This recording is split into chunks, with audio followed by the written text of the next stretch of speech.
There's something magnetic about the wild, the way it humbles you, challenges you, and if you're not careful, swallows you whole.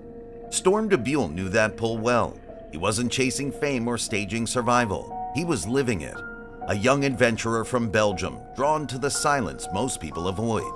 He documented his journeys alone, across mountains, through forests, deep into the kind of cold that makes most of us flinch just watching it on screen. But one trip changed everything.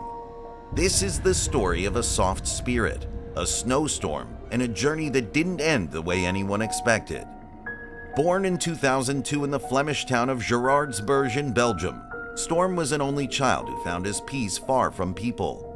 While others were glued to screens and chasing trends, he was pulled in a different direction, towards silence and the wild. His father once said Storm was someone who had trouble connecting with people. He really liked being alone. So his solitude was certainly intentional. In a message to his father, he wrote, "Dad, it took me a long time to know what I wanted, but that's what I want." His grandmother once asked him what drew him to the remote north, to which he responded, "Very few people and a lot of nature."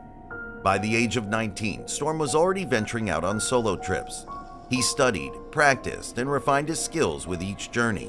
In fact, in 2003, he cycled 6,000 kilometers across Sweden and immersed himself in the landscapes he loved. 2024 was the year he returned to Northern Europe with a Peugeot 307, which his dad helped convert into a mobile base. This was when he planned to spend a year traveling by car and documenting his experiences. On August 3rd, 2024, Storm launched his YouTube channel, Storm Outdoorsy. It was about sharing his passion for hiking, camping, pack rafting, and the serenity of nature. His videos, although often silent, featured the sounds of the wilderness, such as crackling fires, rustling leaves, and flowing rivers. Storm's approach was minimalist and thoughtful. Short pre-planned hikes, often 2 to 4 days, depending on the weather, and generally camped with a tent, a tarp, or sometimes just under the open sky. He also cooked over open fires, read books like Tales of the North by Jack London, and always ensured his gear was protected from the elements. In one of his videos, where he makes a hamburger, he gives a classic thumbs up, which was a nod to fellow solo hiker Eric Normark, who inspired many with his own journeys in northern Sweden. Storm's respect for the environment and genuine love for the outdoors made his content resonate with many. It was the end of October 2024. Storm had been camping solo in Swedish Lapland, deep in the wilderness near Jokkmokk. Now, this isn't some gentle forest with cozy weather. We're talking about one of the most remote, intense regions in Northern Europe. Cold, wild, and unpredictable. The kind of place that doesn't care how experienced you are. On October 29th, a brutal snowstorm started to move in. Wind speeds were up to 120 kilometers per hour. That's over 70 miles an hour. Temperatures dropped to around -6 degrees Celsius, but with the wind chill, it felt closer to -18 degrees Celsius. In the middle of it all, Storm sent a quick video update to a friend. Snow was piling into his shoes and his backpack. He looked around and said, "Tonight it's gonna get worse. Jesus Christ." Those were some of his last words anyone would ever hear. Just after 2 a.m. on October 30th, Storm reached out to Sweden's emergency services. He said he was hurt. Some believe his tent had collapsed or blown apart. There were also reports of facial injuries, maybe even a broken nose. But not long after that call, everything went silent. His phone either lost signal or froze in the cold. Rescue teams tried, but the weather, it was unforgiving. Winds were too strong for helicopters, and visibility on the ground was almost nothing. It wasn't until a few hours later, around 10:45 a.m., that searchers finally located him. His body was found around 2.5 kilometers from his last campsite. Now, here's the heartbreaking part. He tried to walk back toward his car. That means he was still fighting, still trying to make it out, but the storm was just too much. According to his mom, Storm's legs and feet were frozen. She believes the wind might have ripped his shelter apart, and he had no choice but to leave. And once you're out there, exposed like that, no matter how prepared or skilled you are, nature can be merciless. While Storm was out there in that blizzard, trying to survive, he did what many of us would do. He reached out to the people he loved. One of the last things he ever shared was a message to his grandmother. The wind was howling, snow was pouring into his gear, and his tent was barely holding on. But even in that moment, he told his grandmother, "Don't worry, I'll survive, you know." He wanted to protect her from the fear he must have been feeling himself. And here's where we need to talk about something that happens when the cold truly sets in: hypothermia. Most people think hypothermia just means feeling really cold, but it's far more complex and far more dangerous. When your body core temperature drops too low, your brain stops working the way it should. You get confused, disoriented. Some people start stripping off their clothes, convinced they're overheating. It's known as paradoxical undressing, and it's tragically common in hypothermia deaths. Others start walking in the wrong direction. Some lie down and never get back up. So it's possible that in those final moments, Storm was trying to reach for help, maybe walking toward his car or perhaps trying to get out of the open. But hypothermia clouds every decision, and once it starts shutting down the body, even the strongest willpower can't overcome it. The silence in those woods, the cold, the wind howling over the snow-covered earth. That's where Storm's journey came to an end. Storm left pieces of himself behind. Not just the backpack, the gear, or the tent, but the camera. Somewhere out there, still buried under snow and ice, is the last thing he ever filmed. His father hasn't let go of that thought. He plans to return to the place where Storm's life ended.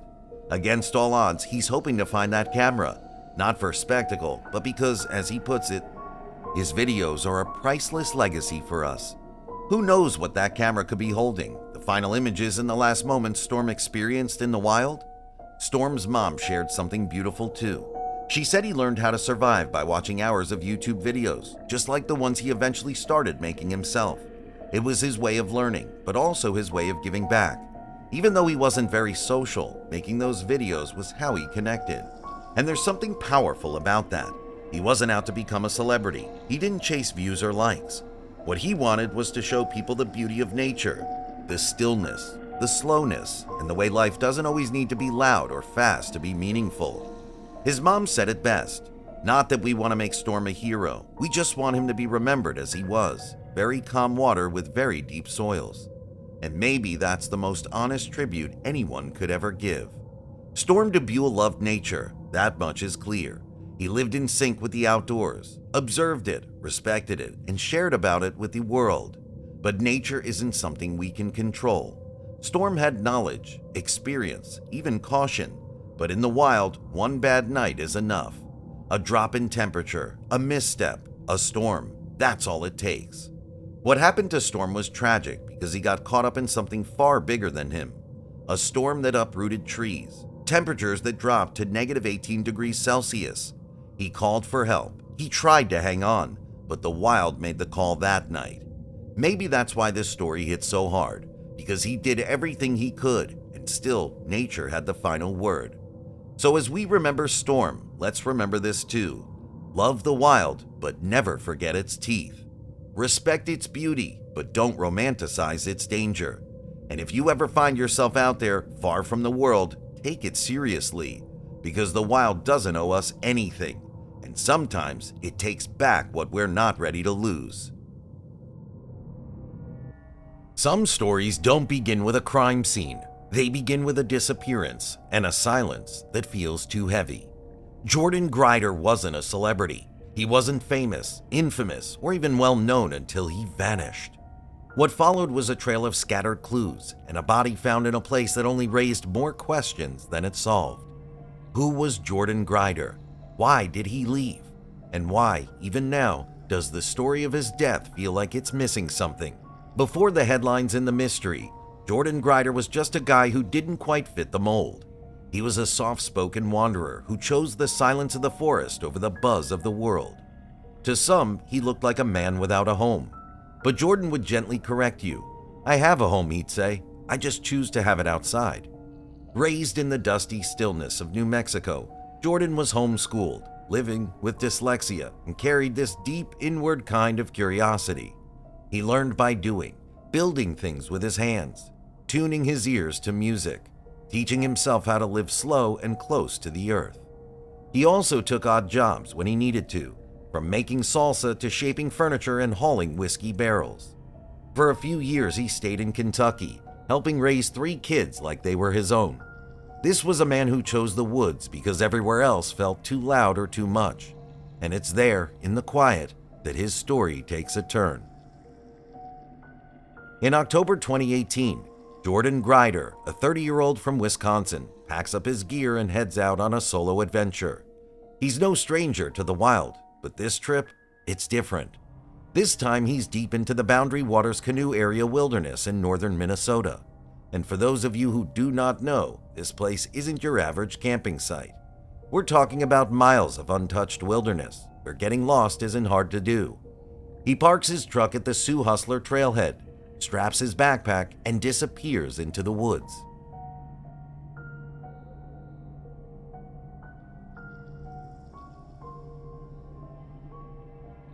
And for the next few months, that's where he stayed, camping alone, surrounded only by the sounds of the forest. Now, here's when things start to get eerie. Months pass. His family hears nothing from him. It's not like Jordan to go off the grid for this long, so his family gets worried.